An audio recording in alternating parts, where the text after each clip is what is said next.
Hey guys, what's up? Excoundrel here, and today we are going to be covering a Broken Myth. How good is it? Mathematically, when should you buy it? At what point in the build is it the best versus what shielding value is it the best? Lots and lots of things we're going to cover in this video. It's a little bit shorter than my usual videos simply because I can't make maths interesting for 10 minutes. But if you do like these videos, please subscribe and click the bell icon. You'll get notifications when my videos go live, which is about every 6 years. Right, let's take a look at Broken Myth. 30% shield pierce, so it has obviously got the ability to reduce your opponent's shield by 30% before calculating your damage. Then we also need to look at the CP per gold spent ratio. It's much less than that of Crystal Bit and Shatterglass, but obviously you get the trade-off because of that unique passive. So let's compare it as a first item versus Shatterglass, because Shatterglass is the quintessential CP item. It is pure CP for gold, and then Broken Myth obviously is a first item. Most people wouldn't consider it, but here's the mathematical reasons why you shouldn't. As you can see on the graphs here, you have percentage scaling of abilities, so 40% all the way to 240%, and actual damage dealt. Shatterglass always performs Broken Myth as a first item, even at low CP scaling versus various levels of shield. So you can see that there. Never buy Broken Myth as a first item. It's an absolute waste. Moving on. Let's compare Shatterglass and Shatterglass versus Shatterglass and Broken Myth. And you'll notice that even at 220 shield, double Shatterglass outperforms Broken Myth across a wide variety of scalings.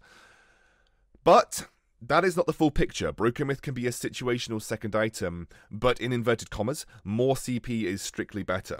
I would say this as a front that Aftershock and Broken Myth is a really good 2-item combo, and if those are the only 2 CP items that you're going to buy on a CP carry like Koshka or Reza, absolutely. Let's change the field a little bit though. Let's compare, because no one builds double Shatterglass really. Very few people build double Shatterglass. So let's compare Spellfire and Shatterglass versus Shatterglass and Broken Myth versus 20, 140 and 220 shield. And you'll notice that Broken Myth and Shatterglass outperforms Spellfire and Shatterglass early on, but not by much. But you also need to factor in the Spellfire damage. So you're not really getting a huge amount of benefit from buying a Broken Myth early on here. And if you factor in the Spellfire damage, you're probably going to get more use out of Spellfire in general. However, you'll notice that it is closer and outperforming, which means that at certain stages, Broken Myth as a second item can definitely be considered, and I'd say the break-off point is around 140 to 130 shield. So between 130 and 140 shield, that's where Broken Myth as a second item is going to start becoming useful. If anybody has 130 shield by the time that you're thinking about a second item, you can consider Broken Myth. Let's compare triple Shatterglass versus double Shatterglass and Broken Myth, and you'll notice that it really only starts to outperform in this scenario at the very, very end of the shielding scale.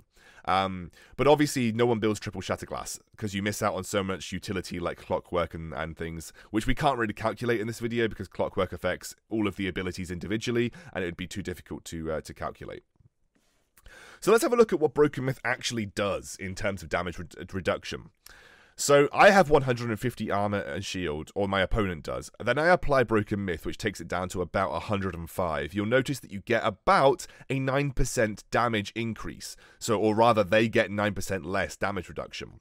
Let's compare that at a lower shield value of 100.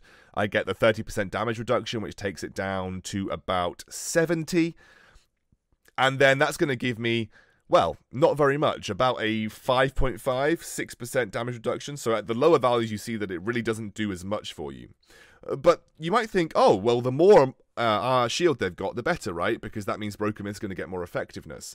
Not necessarily the case. If I take 250 shield, which by the way is a very difficult number to obtain, the reduction is massive. I get all the way down to 175. But if you look at the scale, I really only get about the same damage reduction that I would have got early on, which is about 5 to 6%.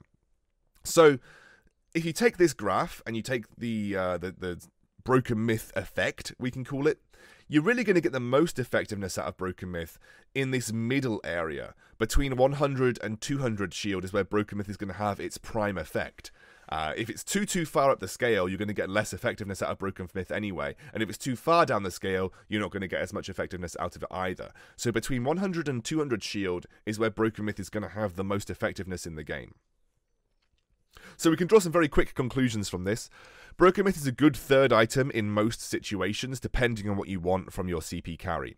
Its strength is in the mid to late game versus people who have built many Aegises. So if you see lots of Aegis on enemy players, that's when you know that your Broken Myth is going to be good, because especially at level 12, that's where you're looking at about 150 to 170 shield or whatever. So that's where Broken Myth is going to get its effectiveness from.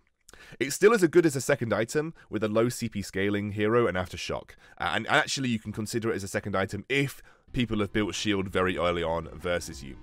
So, that was very quick, a little bit of a roundup. Hopefully it gave you some idea about when Broken Myth is good and gave you a bit more insight into how Broken Myth actually works.